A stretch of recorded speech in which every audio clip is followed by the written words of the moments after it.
So if you were sick of talking about the Nicene Creed and you don't want to talk about it anymore, because that's where we finished last year, you can blame Sheila, because she asked a question to which I did not know the answer to finish last week's Bible study, and I discovered the answer. So originally, in the Greek, it would have been we. We believe in God the Father Almighty, maker of heaven and earth. And it was seen as the creed that the priests and the bishops would join together in saying, this is what we are going to all teach and confess to the churches. So it wasn't used or designed to be spoken in the church service. That was still the Apostles' Creed. And then, if I believe the person who, I trust his history, but he is just he's an ELS pastor that keeps track of all the things that he's studied and read, said in about the late 500s, they started replacing the Apostles' Creed in the divine service with the Nicene Creed. And they saw it in the same way as they did the Apostles' Creed, that this was the people gathered theirs personal confession before they were going up to the Lord's Supper. And so they changed it to I.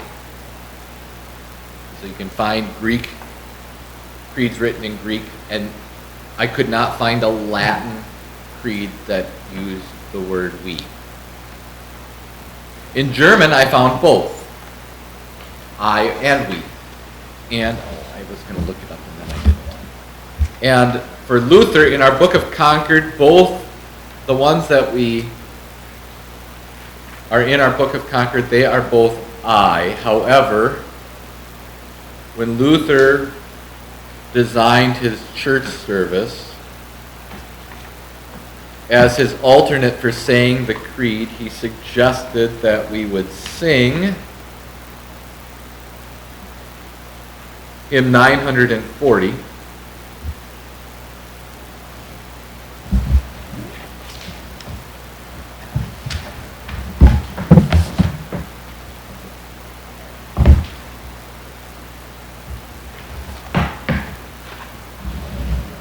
Actually, 941. What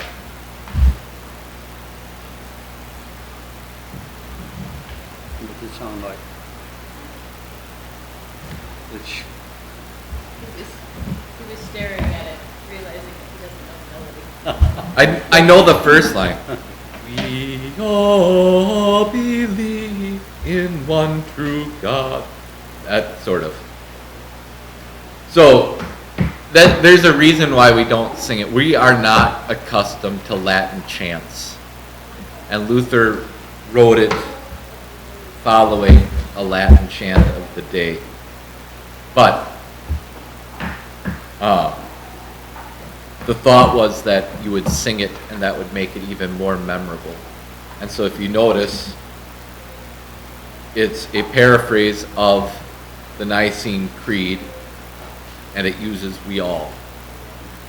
And so it's a uniting creed. However, it wasn't until the 1980s, actually it wasn't until the 1960s in Vatican II from Rome that they started saying we again in the church services, and then it wasn't until the 1980s that churches outside of Rome started to.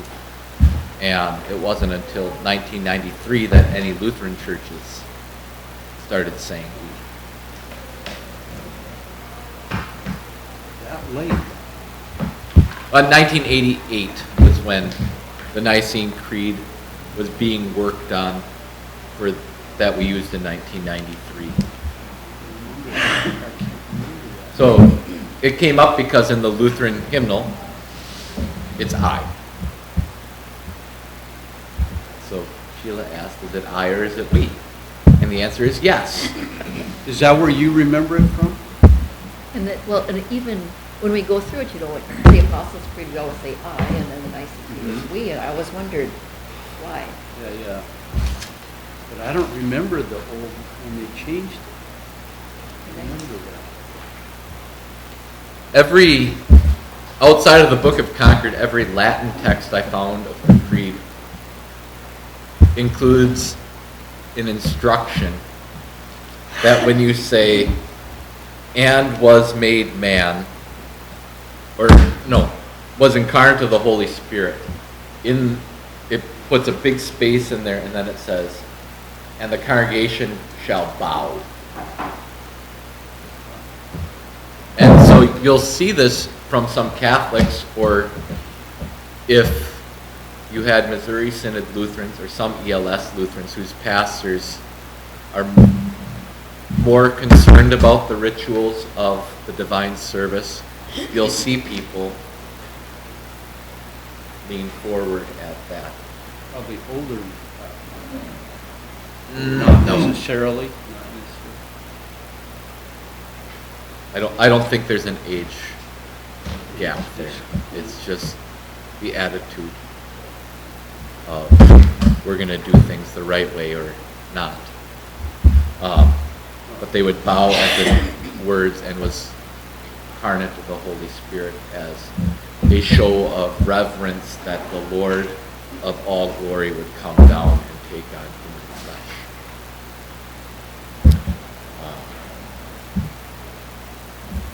The other place you see people bow where you would not normally is after receiving the cup of the Lord's Supper.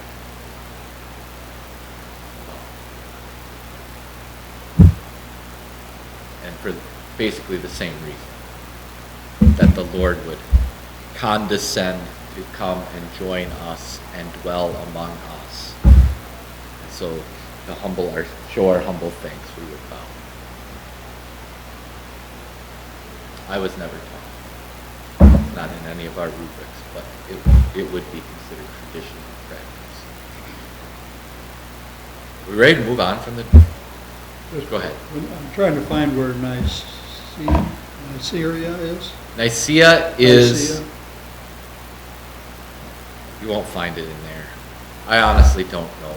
I believe it's in Greece, but I'm not sure where. This is a fact-based Bible study, so Katie's looking it up for me.